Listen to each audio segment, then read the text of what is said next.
Hola de nuevo a todas y a todos. Ahorita ya hemos avanzado en nuestro módulo y venimos ya a la parte final. Y en la parte final queremos hacer una aproximación. Se dice aproximación porque en realidad pues se requeriría mucho más tiempo, pero por lo menos nos permitirá comprender, conocer y reflexionar sobre el Sistema Interamericano de Protección de Derechos Humanos. Nosotros hasta el momento hemos hablado de la historia de cómo se fueron positivizando jurídicamente, cómo fueron creándose las constituciones paralelamente con el tema de los derechos humanos. Luego miramos nuestra constitución política de Colombia y cómo están allí plasmados los derechos humanos y cómo existen algunos mecanismos para la protección de los mismos. El habeas data, el habeas corpus, el derecho de petición, la acción de tutela, que es la más conocida, las acciones populares y de grupo y las acciones de cumplimiento. Como también podría ser la acción de inconstitucionalidad. Ahora, ¿qué pasa cuando en el Estado colombiano, a pesar de los mecanismos que existen, a pesar de las instituciones que existen, no se brindan las garantías judiciales? Las personas no ven que efectivamente sus derechos materializados y se quedan solamente en la Constitución. Esa es una cuestión en la cual nosotros tenemos un papel muy importante como abogadas, como abogados. Es así como el Sistema Interamericano de Derechos Humanos ha tomado fuerza. ¿Cuándo surge el Sistema Interamericano? ¿Qué órganos lo componen? Lo primero sería establecer que el artículo 52 de la Carta de Naciones Unidas establece que se pueden crear organismos regionales. Por eso uno encuentra que en el contexto internacional está la Organización de Naciones Unidas, como ya la conocemos, después de los insucesos de 1945. Recordarán ustedes esos hechos sobre Hiroshima y Nagasaki, cuando la Little Boy desde el Enola Gay es lanzada, luego la FATMA 6 y 9 de agosto de 1945. Ahora, se fortalece lo que ya existía como Sociedad de Naciones, se crea entonces Naciones Unidas y en Naciones Unidas hay unos instrumentos de carácter internacional, pero nos vamos a centrar en los regionales. Existe entonces la Comisión Europea de Derechos Humanos y existe para el caso de las Américas la Organización de Estados Americanos, como también existe en los estados africanos. Bueno.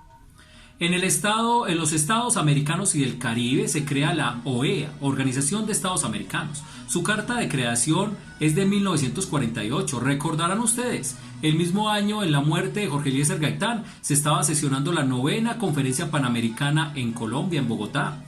Pues en medio de esos sucesos también para esa época se da esta 9ª Conferencia Panamericana, se da la Carta de Creación de la Organización de Estados Americanos y una norma que creo que hay que resaltar, porque casi siempre se habla como una norma hito, la Declaración Universal de los Derechos Humanos del 48, proclamada por Eleanor Roosevelt el 10 de diciembre en París, Francia. Por la connotación que tenía París y Francia, ya hemos hablado de la Revolución Francesa. Pero me parece que hay que resaltar lo que sucedió en Bogotá con la Declaración Americana de los Derechos del Hombre y el Ciudadano, que fue 6 meses anterior a esta Declaración Universal. En junio o julio del año 48, eso estaba sucediendo acá en Bogotá, Colombia. Entonces hay que reconocer precisamente y leer un poco sobre esa carta. Pero además se crea la Comisión Interamericana de Derechos Humanos y luego la Corte Interamericana de Derechos Humanos, que es reconocida su competencia como en el año 72 para Colombia. Es importante todo lo que estamos mencionando acá por lo siguiente, porque este mecanismo es subsidiario. ¿Qué quiere decir subsidiario? Si el Estado colombiano no brinda las garantías judiciales, entonces un ciudadano puede acudir ante la Comisión Interamericana de Derechos Humanos. La comisión surte un papel de buscar una solución amistosa, porque además ese podría ser el sentido en el que debemos de pensar. Primero es las soluciones alternativas a todos los conflictos, no siempre se tiene que pensar en lo judicial. Eso es algo que tenemos que incorporar como abogados. ¿Cuáles son los mecanismos alternativos antes de ir a saturar de por sí ya los saturados despachos judiciales? Por lo tanto, si se acude a la comisión, como sucedió en el caso Farideh Herrera, como sucede en todos, porque primero se tiene que ir hasta la comisión, en el de Lady Dayan Sánchez.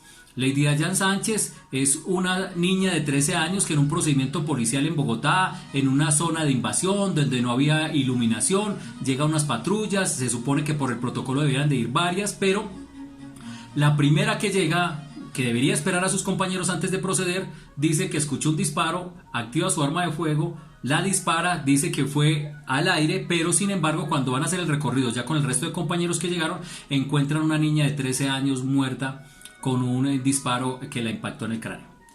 esa situación muy compleja comienza a investigarse en el Estado colombiano, pero no se llega a nada. Además, porque se han generado algunas situaciones que en otros casos se han dado, que es lo de la justicia penal militar. Y por eso aprovecho para hacer claridad acá. La justicia penal militar debe operar cuando haya una dirección, una relación directa y objetiva con los hechos. Si no tienen que ver con el servicio, pues debe ser entonces la ordinaria, como el caso que estos días se discute sobre ese desafortunado hecho de los soldados con la niña de 13 años de la comunidad indígena, allí en Pereira precisamente, muy cerca de acá. Entonces, la Comisión Interamericana busca acercar para que haya una solución, un acuerdo, pero si no se logra ese acuerdo, pues entonces se va a la instancia que sí es contenciosa, que es la Corte Interamericana. Y en la Corte Interamericana cada vez se multiplican más los casos, cada vez conocen más, cada vez creo yo que hay mayor efectividad y ustedes podrán revisar una variada jurisprudencia respecto a Colombia y muchos casos.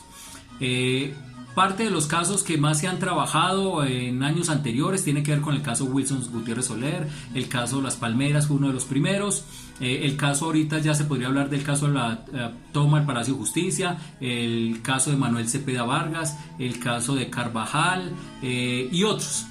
Entonces, en este sentido, lo que podríamos mirar es cómo uno puede acudir a otras instancias, cómo el tema de derechos humanos ha tenido unos logros, todavía falta mucho por hacer, pero también es cierto que hay una presión de carácter internacional que no podemos desfallecer en este sentido. Por el contrario, creo que tenemos que reforzar el poder emancipador, como lo dice Boaventura de Sousa Santos, frente a los derechos humanos. En la Corte Interamericana, que hay una función consultiva, pero también esta otra función contenciosa, se llegan los casos cuando, como lo habíamos hablado, de manera subsidiaria no se logró nada en el Estado o porque es inmanente la violación de un derecho. En este sentido, nosotros vamos a mirar algunas fichas técnicas que nos permitan conocer algunos casos en particulares y ustedes ya tendrán la opción por su propia y habida cuenta, si tienen un mayor interés en el tema, en acudir a la misma página de la Corte en la red. Y en esa página van a encontrar un mapa interactivo. Cuando ustedes llegan a Colombia ahí pueden mirar cada una de las opiniones consultivas, cada una de las sentencias, como también los seguimientos que la Corte hace de manera periódica al cumplimiento. Voy a referirme solo a uno de los casos emblemáticos, diría yo, y es el caso de Mapiripán. Mapiripán, una región de Colombia donde pudieron transitar por allí cerca de 100 paramilitares. Aclararé que eso sí es paramilitar porque está probado que estaban al lado de los militares, tan probado está, y lo digo con mea culpa porque pues por mi formación, por lo que yo he sido en mi vida, digamos que tengo una mucha afinidad con la fuerza pública. Pero pasaron 100 hombres por bases militares sin que les hicieran nada, armados. Llegaron hasta Mapiripán, estuvieron allí varios días y durante esos días parece ser ejecutaron, bueno, está demostrado, probado que ejecutaron a muchas personas. Lo que pasa es que más adelante haré relación a un bache que tuvo este caso. Ahora, si fueron paramilitares, o sea, no son agentes del Estado, no son de la fuerza pública, no son del ejército, no son de la aérea, no son de la naval, no son de la Policía Nacional, fue vergonzoso que en primera instancia comenzara el Estado a excepcionar diciendo que no tenía por qué responder porque no fueron agentes estatales. Entonces se ven en la obligación de recordarle el artículo primero, numeral primero de la Convención Americana de Derechos Humanos. Es responsable por los derechos de todos los conciudadanos que estén en el territorio.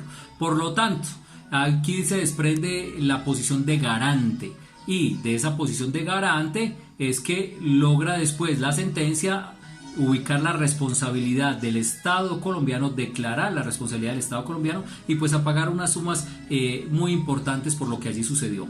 El bache en este caso es que el sistema de pruebas es un sistema de pruebas muy diferente a como lo conocemos nosotros, por ejemplo, en el proceso penal colombiano, y por lo tanto una de las víctimas que había recibido un dinero a través del colectivo de abogados José Alvear Restrepo, si no me equivoco, pues sale después a la luz pública a decir que ella recibió un dinero, que ya se lo gastó, el otro dinero quedó para los abogados que la representaron y que ese dinero fue por la muerte del esposo y los hijos, pero que para la época de los hechos ellos no estaban en Mapiripán. Pues eso generó una controversia muy seria porque cómo es posible que se haya declarado la responsabilidad. Pero eso no significa entonces que coloquemos en tela de juicio la efectividad de la Corte Interamericana de Derechos Humanos. Así que los espero ya en una próxima oportunidad. Espero que este módulo haya sido del agrado de todos y siempre estaré a su disposición, un servidor más, para que sigamos aprendiendo. Hasta pronto.